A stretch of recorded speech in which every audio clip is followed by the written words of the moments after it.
পাকিস্তানে গরুর মাংসের কেজি প্রায় ৩৫০ টাকা, কলকাতায় ২৫০-র মতো। আর বাংলাদেশে আপনারা নিজেরাই ভালো জানেন। এখন প্রশ্নটা কিন্তু দাম বেশি কেন এটা না, প্রশ্নটা হলো এতটা বেশি কেন।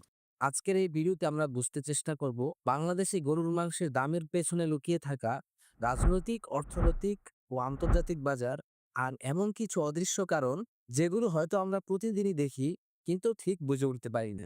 প্রথমে চলুন দেখি দক্ষিণ এশিয়ার অন্যান্য দেশগুলোর তুলনায় বাংলাদেশ কোথায় দাঁড়িয়ে। মিয়ানমারে গরুর মাংসের কেজি বাংলাদেশি টাকায় প্রায় ৩৮০ টাকা, নেপাল ও ভুটানে প্রায় ৫২৫ টাকার মতো। মানেটা কি দাঁড়ালো? দক্ষিণ এশিয়ায় বাংলাদেশে গরুর গোশতের দাম সবচেয়ে বেশি। কিন্তু কেন?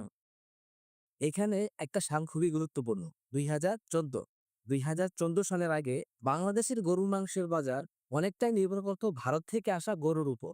তখন ঢাকায় গরুর মাংসের দাম ছিল মাত্র ২৩০ থেকে ২৫০ টাকা। কিন্তু ১৪ সালে ভারতের রাজনৈতিক পরিবর্তনের পরে সীমান্ত দিয়ে গরু আসা প্রায় বন্ধ হয়ে যায়। ফলাফল কি হলো? ২০১৩-১৪ সালে যেখানে প্রায় ২১ লাখ গরু আসতো, ২০১৯-২০ সালে তা নেমে আসে মাত্র ২ লাখ। সরবরাহ কমে গেল আর দাম উঠে গেল আকাশে। এই সংকট কাটাতে বাংলাদেশ শুরু করলো নিজস্ব গবাদি পশু উৎপাদন। খামারি সংখ্যা বেড়ে গেল ২০১৫ সালে ৩ লাখ, ২০২১ সালে প্রায় ৭ লাখ। শুনতে ভালো লাগলেও এর ভিতরে একটা বড় সমস্যা আছে। বাংলাদেশে গরু পালনের খরচ ভারত বা পাকিস্তানের তুলনায় অনেক বেশি। কেন? ভারত বা পাকিস্তান বড় দেশ, বিশাল চারণভূমি, গরু নিজেরাই ঘাস খেয়ে বড় হয়। বাংলাদেশে সেটা সম্ভব নয়। আমাদের জমি দরকার মানুষের ঘর, ফসল বা রাস্তার জন্য।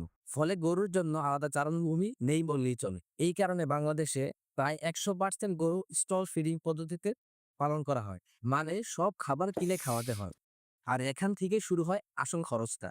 গরুর প্রধান খাদ্য ভুট্টা, সয়াবিন মিল, গমের ভুসি। কিন্তু রাশিয়া ইউক্রেন যুদ্ধ, ডলার সংকট, আমদানি ব্যয় বৃদ্ধি সব মিলিয়ে পশু খাদ্যের দাম বেড়েছে ৩০ থেকে ৬০% পর্যন্ত।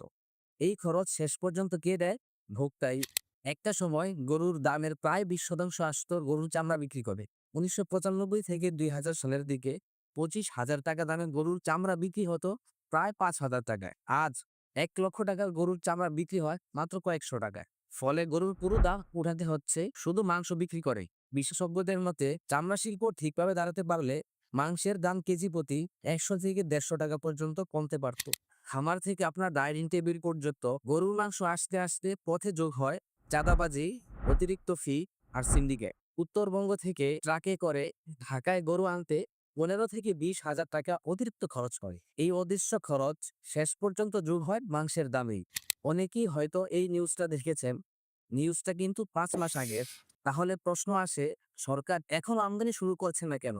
সরকারের ভয় হলো সস্তায় আমদানি হলে দেশীয় খামারিরা ধ্বংস হয়ে যাবে। কিন্তু প্রশ্ন হলো শুধু খামারিদের কথা ভেবে গরুর মাংসকে উচ্চবিত্তদের খাবার বানানো আসলে কতটা যুক্তিসঙ্গত? আপনারা যারা এখন পর্যন্ত ভিডিওটা দেখতেছেন তাদের মনে হয়তো একটু প্রশ্ন আসতে পারে যে ভাই, অনেক সমস্যার কথাই তো শুনলাম, এখন সমাধানটা কি, বা আদৌ কি কোনো সমাধান আছে? আমার মতে ব্রাজিল থেকে হালাল গরুর গোশত আমদানির একটি বাস্তবসম্মত অপশন। কারণ বাংলাদেশে যেখানে গরুর মাংসের কেজি ৮০০ থেকে ৯০০ টাকা, ব্রাজিল কেজি চাচ্ছে প্রায় ১২০ টাকায়। এখন এটা যদি ৫০০ বা ৫৫০ টাকা হতো তাহলে মেবি খামারিদের বিষয়টা বিবেচনা করা যেত। কিন্তু দামের পার্থক্য যখন এতটাই বেশি, তখন শুধু খামারিদের কথা চিন্তা করে আমদানি না করে গরুর গোশতকে কেবল উচ্চবিত্তদের খাবার করে ফেলা কতটুকু লাভের সেটা আমার বুঝে আসে না। এখন সরকার যদি বিদেশ থেকে আমদানি নাও করে তাও সমাধান আছে, কিন্তু সহজ না।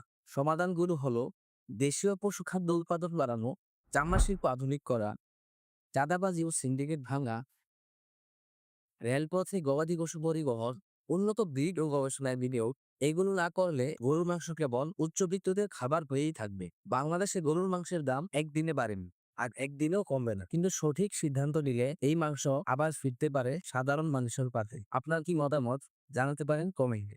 আর এতক্ষণ সাথে থাকার জন্য ধন্যবাদ।